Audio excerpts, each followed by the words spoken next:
dan sejawat. Namun kali ini saya tidak berbagi dengan guru-guru, melainkan dengan para kepala sekolah di lingkup PGRI Ranting Sumbersari, Kecamatan Ciparai. Di Ranting PGRI Sumbersari sendiri terdiri dari 6 sekolah negeri dan 1 madrasah ibtidaiyah negeri atau MIN. Jadi saya presentasi kepada 7 kepala sekolah yang ada di lingkup PGRI Sumbersari. Kegiatan presentasi ini dilaksanakan pada hari Senin tanggal 12 September tahun 2022 pukul 10 waktu Indonesia Barat, bertempat di SD Negeri Sapan di Kecamatan Ciparai. Dari 7 sekolah yang ada di lingkup PGRI Ranting Sumbersari Kecamatan Ciparai, ketujuh kepala sekolahnya menghadiri undangan yang saya berikan dalam rangka menyampaikan presentasi tentang budaya positif di sekolah.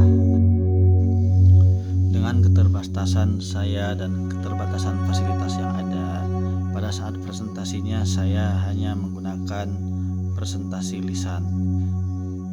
Kemudian dengan audiens para kepala sekolah, saya dalam presentasi menggunakan bahasa Indonesia. Selain daripada itu, untuk PowerPoint presentasi hanya saya siapkan di laptop saya, sehingga selebihnya yang berperan dalam presentasi kali ini adalah kemampuan vokal saya dalam menguasai audiens yang ada. Total waktu yang saya gunakan untuk kegiatan ini adalah 1 jam 30 menit. Di 15 menit pertama saya melakukan pembukaan, juga menyampaikan latar belakang kegiatan ini, kemudian juga menyampaikan harapan-harapan yang akan dicapai setelah kegiatan ini. Setelah itu selama 30 menit saya menyampaikan presentasi materi dari budaya positif di sekolah. Kemudian di sisa waktu 30 menit berikutnya saya gunakan untuk sesi tanya jawab. Kemudian 15 menit terakhir saya gunakan untuk menutup kegiatan ini. Dalam pembukaan presentasi, saya menyapa para audiens dan juga memimpin untuk berdoa. Sementara itu, tujuan dari presentasi ini atau harapan-harapan yang ingin dicapai setelah kegiatan ini diantaranya adalah para kepala sekolah dapat menyampaikan kepada staf pengajar di sekolahnya masing-masing. Kemudian setiap sekolah dapat mempunyai budaya-budaya positif yang baru, sehingga pada saatnya semua siswa-siswinya dapat belajar dengan riang gembira dan bebas dari tekanan-tekanan selama proses pembelajaran di sekolahnya masing-masing.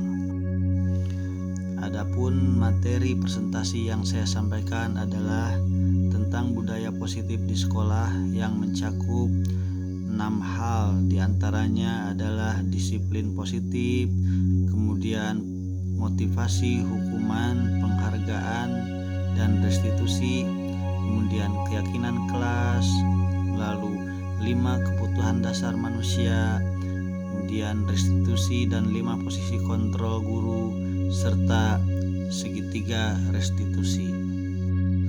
Setelah saya melakukan presentasi, kegiatan berikutnya adalah sesi tanya jawab. Dalam sesi tanya jawab ini, para bapak ibu kepala sekolah tampak bervariasi dalam menyikapinya. ada yang antusias, ada yang tampak tidak acuh tak acuh, dan juga ada yang hanya antusias dalam hal-hal tertentu. Namun yang positif adalah tiap sekolah telah memiliki budaya positif di sekolahnya masing-masing. Kemudian beberapa budaya positif di sekolah ada yang berbeda dengan sekolah lainnya, sehingga diskusi menjadi lebih hidup dan saling berbagi pengalaman dari masing-masing kepala sekolah tentang penerapan budaya positif di sekolahnya masing-masing. Dalam penutupan kegiatan ini, tidak lupa saya mengucapkan terima kasih yang sebesar-besarnya kepada semua kepala sekolah yang telah hadir dalam presentasi yang saya sampaikan, dan juga saya tidak lupa memohon dukungan dari para kepala sekolah agar bisa menerapkan budaya positif di kelas yang saya ajar, dan juga memohon dukungan untuk kelancaran kegiatan saya dalam menjalankan program calon guru penggerak ini. Berikut ini adalah materi presentasi yang saya sampaikan di hadapan para kepala sekolah di lingkup PGRI Ranting Sumbersari, Kecamatan Ciparai. Selamat menyimak. Pendidikan calon guru penggerak angkatan 5, modul 1.4, aksi nyata budaya positif di sekolah. Disusun oleh calon guru penggerak Maulana Rohimat dengan fasilitator Ibu Elvianti serta pengajar praktik Ibu Linda Pindaswara. Ada 6 poin yang dipelajari dalam budaya positif di sekolah. Di antaranya adalah disiplin positif, motivasi, hukuman, penghargaan dan restitusi, kemudian keyakinan kelas, 5 kebutuhan dasar manusia, restitusi, dan 5 posisi kontrol guru, serta segitiga restitusi. Yang pertama adalah disiplin. Disiplin merupakan sesuatu yang dilakukan oleh seseorang pada orang lain untuk mendapatkan kepatuhan. Kemudian budaya disiplin positif di sekolah merupakan nilai-nilai, keyakinan-keyakinan, dan kebiasaan-kebiasaan di sekolah yang berpihak pada murid, yang bertujuan untuk membuat murid menjadi pribadi yang kritis, penuh hormat, dan bertanggung jawab. Yang menjadi pertanyaan adalah, disiplin ini buat siapa? Untuk siapakah disiplin positif di sekolah? Nah, jawabannya adalah disiplin positif di sekolah dibutuhkan oleh semua stakeholder yang ada di sekolah, mulai dari Bapak Ibu sebagai kepala sekolah, kemudian staf-staf pengajar, kemudian tenaga kependidikan, dan yang terakhir akan menyentuh siswa-siswa di sekolah tersebut. Kemudian penunjang budaya positif di sekolah lainnya adalah motivasi. Ada 2 motivasi yang kita ketahui, yaitu motivasi ekstrinsik, yaitu motivasi yang berasal dari luar, dan juga motivasi intrinsik, motivasi yang berasal dari dalam diri sendiri. Untuk motivasi ekstrinsik, ada 2 hal yang menyebabkan terjadinya motivasi, yaitu untuk menghindari ketidaknyamanan atau hukuman, kemudian untuk mendapatkan imbalan atau penghargaan. Itu adalah motivasi dari luar. Jadi penerapan motivasi dari luar bisa dengan hukuman, kemudian atau dengan memberi penghargaan ataupun imbalan. Sementara yang paling baik adalah motivasi intrinsik, yaitu yang berasal dari dalam diri sendiri, yang tujuannya adalah untuk menghargai diri sendiri.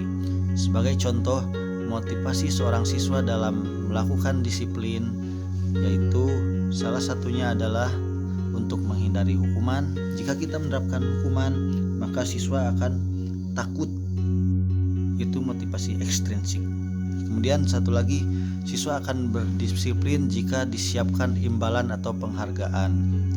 Nah, beda halnya dengan motivasi intrinsik. Siswa melakukannya untuk menghargai dirinya sendiri, tidak untuk mengejar hadiah atau tidak karena takut terhadap hukuman. Lalu apa itu hukuman, konsekuensi atau restitusi? Hukuman ini biasanya mengakibatkan murid menjadi tidak nyaman dalam waktu yang panjang. Sistem tidak akan berjalan jika murid tidak patuh terhadap sebuah hukuman. Kemudian murid menjadi membenci peraturan akibat hukuman. Kemudian murid belajar berbohong dengan menyembunyikan kesalahan-kesalahannya. Dan yang terakhir, ciri dari hukuman adalah hukuman itu dibuat oleh guru. Lalu bagaimana dengan konsekuensi? Konsekuensi akan mengakibatkan murid tidak nyaman dalam waktu yang pendek. Kemudian konsekuensi memerlukan monitoring terus-menerus dari guru. Kemudian dengan konsekuensi, murid lebih menghormati peraturan. Dengan konsekuensi juga murid belajar patuh kepada peraturan, karena konsekuensi disetujui oleh guru dan siswa. Beda halnya dengan hukuman tadi yang dibuat sepihak oleh guru. Di konsekuensi ini disepakati oleh guru dan murid-murid. Yang terakhir adalah restitusi. Restitusi ini akan menguatkan murid untuk jangka waktu yang panjang. Kemudian dengan restitusi, murid menjadi lebih bertanggung jawab atas perilakunya sendiri. Kemudian murid tidak hanya menghormati orang lain, tapi juga menghormati dirinya sendiri. Dan murid juga belajar memecahkan masalah. Kemudian restitusi ini dibuat sendiri oleh murid, sehingga tingkat kepatuhannya lebih tinggi. Selanjutnya adalah keyakinan kelas. Apakah keyakinan kelas itu? Keyakinan kelas adalah nilai-nilai kebajikan universal yang disepakati bersama dalam mewujudkan disiplin positif. Dari keyakinan kelas kita dapat membentuk keyakinan sekolah. Jadi Bapak Ibu kepala sekolah dapat menyepakati keyakinan sekolah bersama guru-guru dan juga tenaga kependidikan yang ada di sekolah Bapak Ibu sendiri. Sementara itu, ini ciri-ciri keyakinan kelas. Yang pertama, keyakinan kelas bersifat lebih abstrak. Kemudian yang kedua, keyakinan kelas dibuat dalam pernyataan positif. Yang ketiga, keyakinan kelas hendaknya tidak terlalu banyak sehingga mudah diingat oleh warga kelas. Kemudian yang keempat, semua warga kelas berkontribusi dalam pembuatan keyakinan kelas. Demikian pula Bapak Ibu, dalam keyakinan sekolah bersifat lebih abstrak, berupa pernyataan positif, tidak terlalu banyak, jadi mudah diingat oleh warga sekolah. Semua warga sekolah berkontribusi dalam pembuatan keyakinan sekolah. Materi selanjutnya adalah 5 kebutuhan dasar manusia. Ada 5 kebutuhan dasar manusia, yaitu pertama, untuk bertahan hidup. Dalam hal ini, kebutuhan manusia akan makanan, pakaian, dan juga tempat tinggal. Ini kebutuhan primer ya, yaitu kebutuhan manusia untuk bertahan hidup. Artinya jika tidak ada salah satunya, manusia sulit untuk mempertahankan hidup. Kebutuhan dasar manusia yang kedua adalah kasih sayang dan rasa diterima. Dalam hal ini adalah koneksi sosial, seperti halnya koneksi dalam hubungan keluarga, anak dan orang tua dan anak. Kemudian dalam koneksi sosial dengan manusia lain, berteman, berpasangan.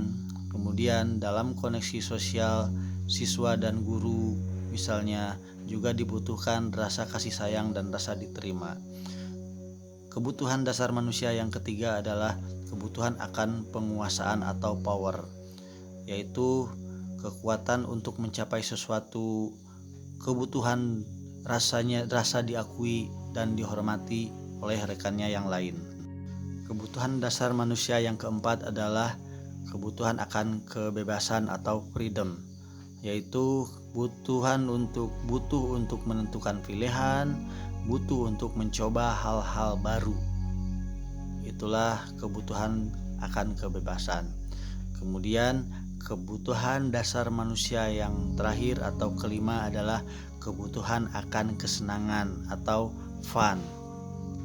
Kebutuhan ini bisa mencakup kebutuhan akan hobi, kemudian kebutuhan akan bermain, dan juga kebutuhan akan tertawa.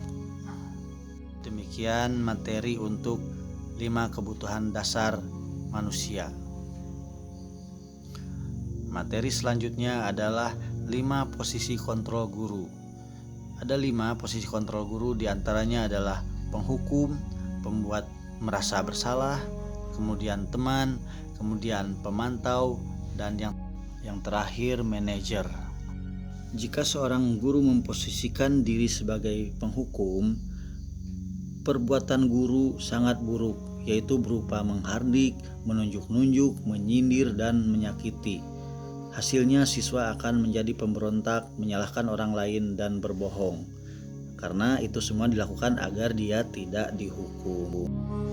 Jika seorang guru menempatkan diri di posisi kedua, yaitu pembuat orang lain merasa bersalah, dalam posisi ini intonasi guru sedikit lebih halus. Misalnya, aduh kamu kok telat lagi, kamu kan sudah bilang mau tepat waktu, kok sekarang telat lagi sih. Nah, dengan begitu murid akan menjadi bersalah. Guru banyak berceramah dan mengeluarkan kata-kata yang mengaduk-aduk perasaan sehingga murid merasa bersalah dan semakin bersalah. Hasilnya siswa akan menyembunyikan, menyangkal, dan berbohong untuk menutupi kesalahannya. Seorang siswa akan menjadi rendah diri, perasaan dirinya jelek, dan sang siswa akan berkata, "Maafkan saya," dan dia akan menganggap dirinya buruk. Hal buruk itu akan bisa menggerogoti anak dalam jangka waktu yang lama. Posisi kontrol yang ketiga adalah guru sebagai teman. Guru akan lebih dekat dengan anak-anak, menjalin hubungan pertemanan dengan humor, dan mempengaruhi siswa. Tutur katanya ramah, kadang bercanda, dan sok kenal sok dekat dengan anak-anak. Hasilnya, siswa memiliki ketergantungan dengan guru. Misalnya ketika naik kelas, anak-anak yang dulunya sikapnya baik, begitu naik kelas berubah menjadi buruk. Hal ini terjadi karena mereka melakukan sesuatu, motivasinya untuk menyenangkan. Ketika gurunya berubah, ia pun berubah. Itu pun salah satu posisi kontrol yang berbahaya karena akan mengakibatkan anak tergantung kepada seorang guru. Posisi kontrol yang keempat adalah pemantau atau monitor. Sebelumnya, guru dan siswa yang sudah membuat aturan kelas, aturan pun disepakati apa yang dilakukan dan konsekuensi jika tidak dilakukan. Pada posisi ini, jika siswa tidak disiplin, guru menjadi lebih santai. Guru tidak menghardik ataupun berkata kasar. Jadi, guru berkata-kata dengan intonasi yang datar-datar saja, dan guru mengingatkan peraturan yang disepakati. Guru menghitung, mengukur, dan memberikan konsekuensi. Akibatnya, anak menyesuaikan diri hanya bila sedang diawasi dan menitik beratkan kepada akibat atau hadiah yang dia dapat jika melakukan sesuatu kedisiplinan. Jadi tidak betul-betul disiplin dari dalam dirinya, melainkan disiplin hanya jika ada gurunya, atau jika takut pada hukuman, atau jika mengejar hadiah yang diberikan. Posisi kontrol yang terakhir atau yang kelima adalah guru sebagai seorang manajer. Dalam hal ini, anak dilibatkan mencari solusi dari kesalahan yang dia perbuat. Ia belajar dari kesalahannya. Anak diajak mencari solusi, mereka diajak berbicara dan diarahkan pada nilai-nilai yang diyakini, terutama yang diyakini dalam kesepakatan kelas. Contohnya, jika seorang siswa terlambat datang ke sekolah, guru mengarahkan untuk menjadi anak yang menghargai waktu, bukan menjadi pribadi disiplin karena takut dihukum atau ingin menyenangkan orang lain. Tidak juga berbuat karena ingin mendapat pujian atau sekedar menyepakati aturan yang sudah dibuat. Jadi, dengan posisi kontrol manajer, guru dapat mengeluarkan motivasi intrinsik dari anak itu untuk melakukan hal-hal baik atau budaya positif yang berada di sekolah. Materi selanjutnya adalah segitiga restitusi. Melalui restitusi, kita dapat membantu murid menjadi lebih memiliki tujuan, memiliki disiplin positif, serta memulihkan dirinya setelah berbuat salah. Penekanannya restitusi ini bukanlah pada bagaimana berperilaku untuk menyenangkan orang lain atau menghindari ketidaknyamanan, namun tujuannya adalah menjadi orang yang menghargai nilai-nilai kebajikan yang telah mereka percayai. Restitusi membantu murid untuk jujur pada diri sendiri dan mengevaluasi dampak dari kesalahan yang dilakukan. Restitusi memberikan penawaran, bukan paksaan. Sangat penting bagi guru untuk menciptakan kondisi yang membuat murid bersedia menyelesaikan masalah dan berbuat lebih baik lagi, dengan berkata misalnya, semua orang pasti pernah berbuat salah, bukan sebaliknya mengatakan kamu harus lakukan ini, kamu tidak gini, kamu harus begitu, kalau tidak maka anu, dan lain-lain. Terdapat 3 langkah dalam segitiga restitusi, yaitu menstabilkan identitas, validasi tindakan yang salah, dan menanyakan keyakinan. Langkah yang digambarkan dalam bentuk segitiga ini, pertama dimulai dari bagian dasar segitiga, yaitu menstabilkan identitas. Jika seorang anak berbuat salah, pasti ada kebutuhan dasar mereka yang tidak terpenuhi. Bagian dasar segitiga restitusi memiliki tujuan untuk merubah orang yang gagal karena telah berbuat kesalahan menjadi orang yang sukses. Kita harus mampu meyakinkan mereka dengan mengatakan kalimat seperti contohnya, tidak ada manusia yang sempurna, saya juga pernah melakukan kesalahan seperti itu. Ketika seorang dalam kondisi emosional, maka otak tidak akan mampu berpikir rasional. Saat inilah kita menstabilkan identitas seorang anak. Anak kita bantu untuk tenang dan mencari solusi untuk menyelesaikan permasalahannya. Langkah kedua adalah memvalidasi tindakan salah. Konsep langkah kedua adalah kita harus memahami kebutuhan dasar yang mendasari tindakan anak berbuat sebuah kesalahan. Menurut teori kontrol, setiap perbuatan manusia pasti ada tujuan dari perbuatan tersebut. Ketika kita menolak anak yang berbuat salah, dia akan tetap berada dalam masalah. Yang diperlukan adalah kita memahami alasan melakukan hal tersebut, sehingga anak merasa dipahami. Langkah ketiga dari segitiga restitusi ini adalah menanyakan keyakinan. Teori kontrol juga mengatakan bahwa kita pada dasarnya termotivasi secara internal. Ketika langkah 1 dan langkah kedua sukses dilakukan, maka anak akan siap untuk dihubungkan dengan nilai-nilai yang dia percaya. Dia berpindah menjadi orang yang dia inginkan. Penting kita menanyakan ke anak tentang kehidupan ke depan yang dia inginkan. Ketika mereka sudah menemukan gambaran masa depannya, guru dapat membantu mereka untuk tetap fokus pada gambarannya. Melalui segitiga restitusi, kita dapat mewujudkan mereka menjadi murid yang merdeka. Mereka mampu menyelesaikan masalah dengan motivasi internal dan bertanggung jawab terhadap pilihannya.